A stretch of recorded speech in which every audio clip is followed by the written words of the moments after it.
क्या आप जानते हैं कि दुनिया में एक ऐसा देश भी है जो पूरे यूरोप के कई देशों से भी बड़ा है, लेकिन वहां एक भी नदी नहीं बहती? एक ऐसा देश जो आज दुनिया की सबसे ऊंची इमारतें बना रहा है, लेकिन उसकी 90% जमीन आज भी बिल्कुल वीरान और खाली पड़ी है। लोग कहते हैं कि यहाँ सिर्फ तेल के कुएं हैं, लेकिन क्या आपको पता है कि यह देश दूसरे देशों से रेत और ऊंट खरीदता है? और इसी देश से हुई थी इस्लाम धर्म की शुरुआत। जी हाँ, आज हम बात कर रहे सऊदी अरब की। वीडियो के आखिर तक आप जान जाएंगे कि आखिर इतना पैसा होने के बाद भी सऊदी का एक बहुत बड़ा हिस्सा आज भी खाली क्यों पड़ा है। चलिए शुरू करते हैं। सऊदी अरब का नाम आते ही सबसे पहले जहन में तेल और बेहिसाब दौलत की तस्वीर आती है, लेकिन हमेशा से ऐसा नहीं था। एक वक्त था जब यहाँ के लोग सिर्फ खजूर की खेती और ऊंटों के सहारे अपनी जिंदगी गुजारते थे। फिर साल 1938 में यहाँ की धरती से तेल निकला और देखते ही देखते इस देश की किस्मत पूरी तरह बदल गई।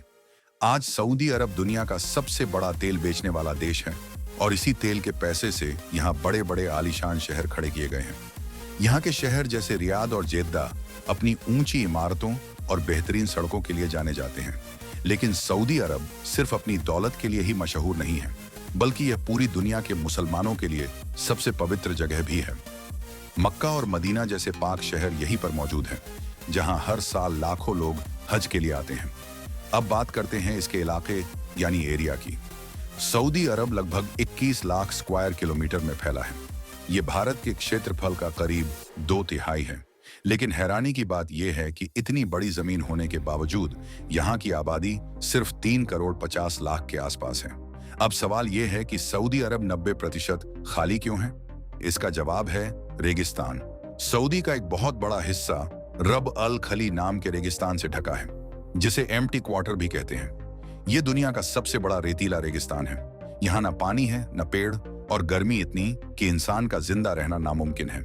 इसी वजह से यहाँ की 90% से ज्यादा आबादी सिर्फ शहरों में रहती है। यहाँ की राजधानी और सबसे बड़ा शहर रियाद है।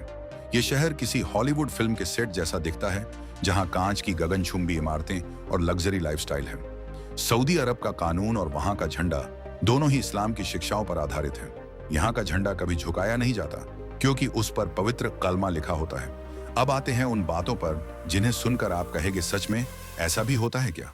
रेत और ऊंट का इंपोर्ट। सऊदी के पास अपना रेगिस्तान है, लेकिन वहां की रेत बहुत बारीक और चिकनी होती है, जिससे कंस्ट्रक्शन नहीं हो सकता। इसलिए वो ऑस्ट्रेलिया से रेत और ऊंट दोनों मंगवाते हैं। एक और हैरान करने वाली बात यह है कि इतने बड़े देश में एक भी नदी नहीं है। वहां के लोग समंदर के खारे पानी को बहुत बड़ी और महंगी मशीनों से साफ करके पीते हैं। सऊदी अरब की यह कहानी दिखाती है कि कैसे एक खाली और सूखे देश ने अपनी तेल की दौलत और जिद्द के दम पर पूरी दुनिया को अपनी ताकत का लोहा मनवाया है।